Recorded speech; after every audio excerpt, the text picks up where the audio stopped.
إذ يغشى السدرة ما يغشى ما زاغ البصر وما طغى لقد رأى من آيات ربه الكبرى أفرأيتم اللات والعزى ومناة الثالثة الأخرى.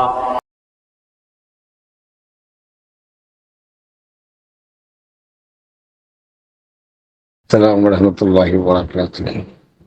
اللہ سبحانہ و تعالی نے سورۃ النجم میں معراج کے واقعہ کو اجمال میں اختصار میں ذکر کیا ہے اور اپنی قدرت کی عظیم دلیلیں ذکر کی ہے۔ نبی صلی اللہ علیہ وسلم کی عظمت اور جبریل امین علیہ السلام کی عظمت کا ذکر کیا ہے، جس کو آیت کبریٰ کہا۔ بڑی نشانیاں اللہ کے نبی نے دیکھی سفر میں۔ اس کے بعد اللہ تعالیٰ نے عرب کے 3 مشہور بتوں کی حقارت کو بیان کیا ہے۔ افرأیتم، کیا تم نے دیکھا یا کیا تم نے جانا ان بتوں کی حقارت کو جو زمین میں مختلف مقامات پر رکھ چھوڑے گئے ہیں، جو کوئی تصرف بھی نہیں کر سکتے، ان کی کیا حیثیت ہے؟ تو ان معبودوں کی اور ان کے پجاریوں کی حقارت شان کو بتانے کے لیے اللہ نے ذکر کیا ہے۔ اب اس میں کہتے ہیں کہ لات عزا 2 مشہور بت تھے، اور منات کو کہا قرآن نے وہ منات الثالثۃ الاخری، ثلاثۃ الاخری نہیں، ثالثہ، تیسرا منات، جو گھٹیا ہے۔ آخر کہتے ہیں گھٹیا کو، حالانکہ اس کے پجاری زیادہ تھے عرب میں، لیکن قریش جو عرب کا سب سے مشہور قبیلہ تھا، یا ثقیف جو طائف میں رہتا تھا، وہ اس کی پرستش نہیں کرتا تھا۔ حالانکہ مدینہ کے جو اوس اور خزرج کے مشرک قبائل تھے اسلام سے قبل، اور دوسرے بھی جو قبائل عرب تھے، وہ منات کو عزت دیتے تھے، اس کا طواف، اس کی سعی کرتے تھے، اس کے گرد چکر لگاتے تھے صفا مروہ کی جگہ پر، اور وہاں کثرت سے خون بہاتے تھے۔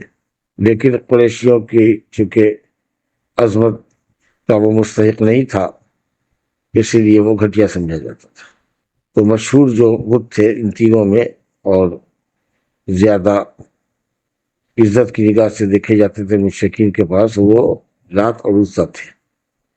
لات قبیلہ ثقیف کا بت تھا جو طائف میں تھا، وہ اونچی جگہ ہے، تہامہ میں اونچی جگہ، اور مکہ اور طائف کے درمیان وادی نخلہ میں عزا تھی، اور قدید میں نشیبی علاقہ ہے، اس میں منات تھا۔